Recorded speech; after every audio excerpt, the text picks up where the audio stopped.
Next student, कैसे हो आप सब। आशा है कि आप सब अच्छे होंगे। गर्मी बहुत है और मुझे प्यास भी बहुत ज़्यादा लगी है। और जब किसी को भी प्यास लगती है तो उसको किसकी याद आती है? वो है जल, यानी कि पानी। तो आज हम भी हमारे बहुत ही इंटरेस्टिंग चीज़ जल के बारे में पढ़ने वाले हैं। हमारा जो चैप्टर नंबर है 5, जिसमें बताया गया है कि पानी के बारे में। जब भी आप जल शब्द सुनते हैं तो आपके दिमाग में क्या आता है? कोई नदी, कोई झरना या बारिश का पानी ऐसे आता है, या कोई नल चल रहा है। हर बच्चे के दिमाग में अलग अलग तरह के चित्र आते हैं। जब बारिश होती है तो बच्चे कागज़ की नाव बनाकर बनाकर उसमें छोड़ते हैं, और यह देखकर बच्चे बहुत ही खुश हो जाते हैं। तो आपने देखा होगा कि जब बारिश होती है, बारिश का कुछ पानी अगर कहीं गड्ढे हैं तो वहाँ वो जमा हो जाता है। और बारिश के बाद जैसे ही धूप आती है तो दोपहर तक तो क्या होता है, वह पानी गायब हो जाता है। तो आपने सोचा कि जो पानी आया था वो गया कहाँ? तो वो कहाँ गया? जो धूप थी, सूरज की गर्मी से पानी क्या हो गया? वाष्पित हो गया, यानी कि उसकी भाप बनी और वो वापस आसमान में चला गया। यानी कि जो पानी है उसकी, जैसे अब ये इसको क्या बोलते हैं हम? जल चक्र। अब देखते हैं इसको। बारिश हुई, पानी नीचे आया। मान लो पानी यहाँ एक इस गड्ढे में इकट्ठा हो गया था, और फिर सूरज निकल आए। ये इधर है हमारे सूरज निकला।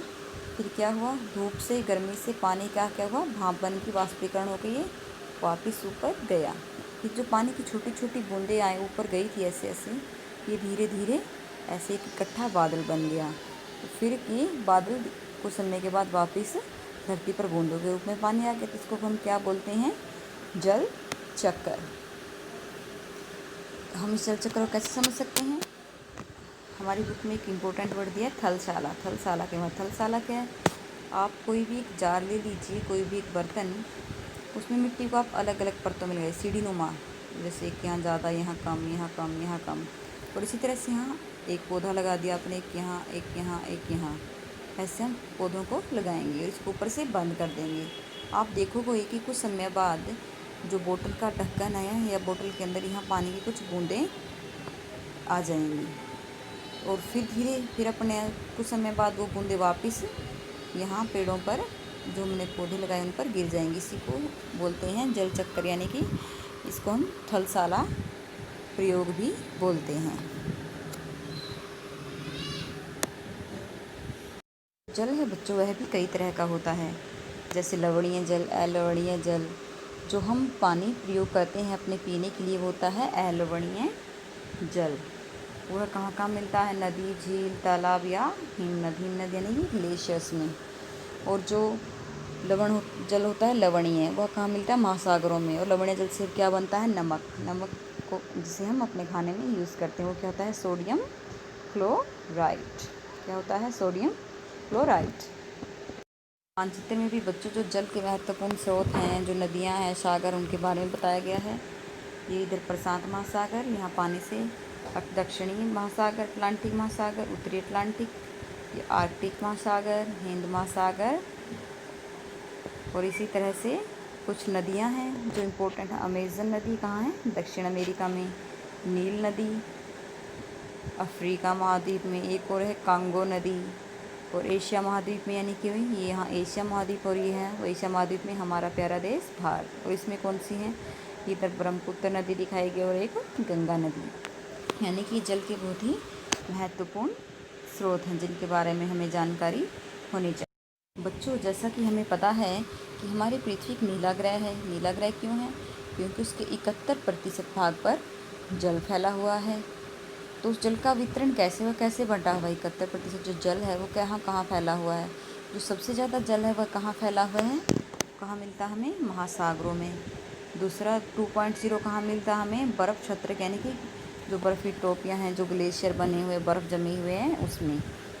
और तीसरा सबसे ज़्यादा जल मिलता है भूमिगत जल, 0.68%। भूमिगत जल यानी कि ज़मीन के नीचे जो हम नलकूपों से निकालते हैं, वो क्या होता है? भूमिगत जल।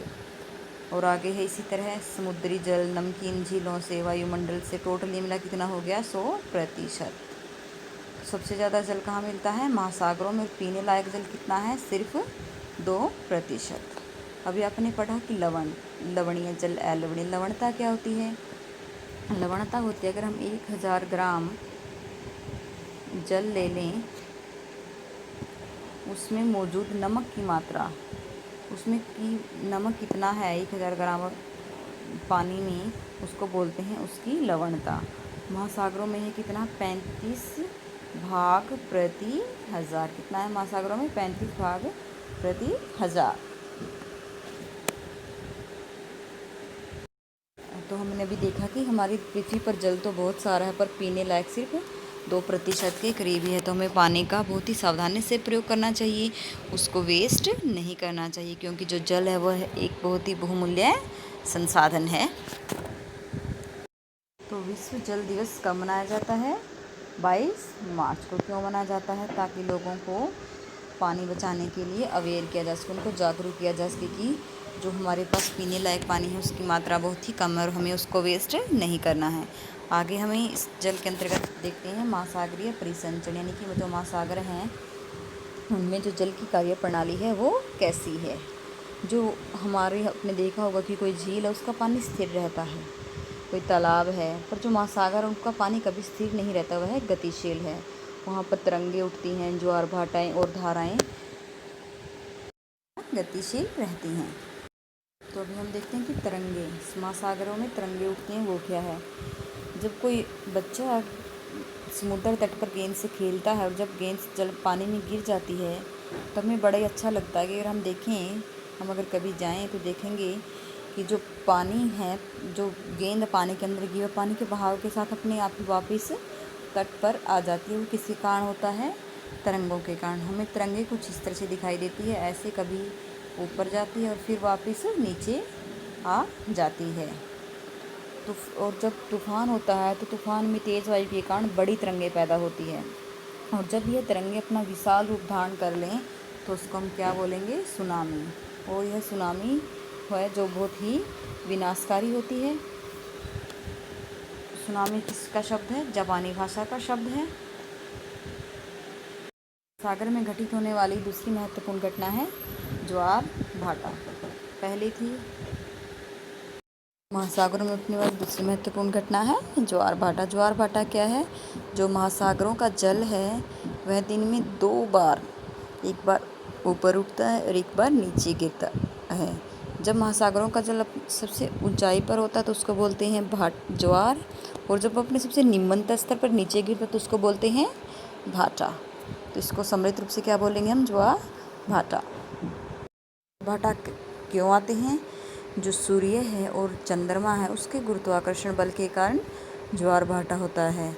जब हमारी पृथ्वी का जो जल है चंद्रमा के निकट होता है तो उस समय सबसे बड़े ज्वार भाटा उत्पन्न होता है। और दूसरी स्थिति है वृहतीय। जब चंद्रमा पृथ्वी का जो जल चंद्रमा के निकट तो उसका लघु ज्वार भाटा, और जब कुछ इस स्थिति में सूर्य, चंद्रमा और पृथ्वी एक सीध में हो तो उस समय वृहत यानी कि सबसे बड़ा ज्वार भाटा उत्पन्न होता है। स्थिति कब बनती है? पूर्णिमा या अमावस्या के दिन। और तीसरी स्थिति है ये वाली। इस स्थिति में क्या है? जो पृथ्वी है इस पर इधर से सूर्य भी अपना बल लगा रहा है और चंद्रमा भी, और दोनों का बल एक दूसरे के विपरीत कार्य करता है। और जो महासागरों का जल है धरती पर, उस पर पूरी तरह से गुरुत्वाकर्षण बल अपना कार्य नहीं कर पाता। तो उस समय क्या होते हैं? बहुत ही निम्न स्तर का यानी कि लघु ज्वार भाटा उत्पन्न होते हैं। और ज्वार भाटा का सबसे महत्वपूर्ण लाभ क्या है? जब उच्च ज्वार उठते हैं तो जो मछलियां हैं वो किनारों पर आ जाती है, और मछुआरों को मछलियां पकड़ने में कठिनाई नहीं होती और वो आसानी से अपना व्यवसाय करते हैं। तो ज्वार भाटा किसके लिए सबसे ज़्यादा किसके लिए महत्वपूर्ण है? मछली पालन के लिए भी बहुत ही आवश्यक है। तीसरा जो इम्पोर्टेंट फिनोमिना है वो है महासागरीय धाराएं। धाराएं मतलब जो महासागर का पानी है वो एक निश्चित दिशा में चलता है, उस निश्चित दिशा में पानी के चलने को ही महासागरीय या जल की धाराएं बोला जाता है। जो जल की धाराएं हैं वह गर्म भी हो सकती हैं और ठंडी भी हो सकती हैं। और सामान्य तौर पर महासागरीय जो गर्म धाराएं हैं वो भूमध्य रेखा से ध्रुवों की ओर जाती है, क्योंकि भूमध्य रेखा पर सूर्य तापमान ज़्यादा होता है, ध्रुवों पर कम, यानी कि गर्म धाराएं भूमध्य रेखा से पैदा होकर ध्रुवों की ओर ठंडी होती जाती हैं। कुछ महासागरीय धाराओं के उदाहरण लैब्राडोर जो ठंडी जलधारा है, और गल्फ स्ट्रीम एक गर्म जलधारा है। तो जहाँ पर एक गर्म और ठंडी जलधारा मिलती है, मान लो ये लैब्राडोर और ये है गल्फ स्ट्रीम, तो वहाँ पर एक क्षेत्र पैदा होता है। वहाँ पर ये दोनों धाराएं मिलती हैं, ये जो सम्मिलित क्षेत्र है यह मछली पालन के लिए सर्वोत्तम क्षेत्र होता है। यहाँ एक विशेष परिस्थितियाँ मिलती है कि गर्म जलधारा मिली और एक ठंडी जलधारा के बीच का क्षेत्र है वह मछली पालन के लिए सबसे सर्वोत्तम क्षेत्र। आपको क्या करना है, आपकी बुक में ये ऐसा एक मैप दिया है जिसमें महासागरीय धाराएं दी हुई हैं। आपको ये सभी महासागरीय धाराओं को एक बार अच्छे से रीड करना है, समझना है।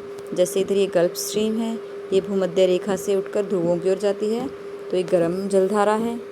और अभी हमने क्या पढ़ा था, लैब्राडोर जलधारा, वो ध्रुवों से पैदा होती है।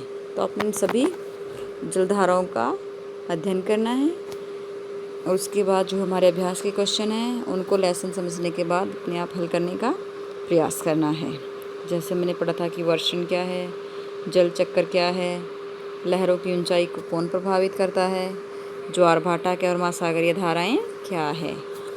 So thank you.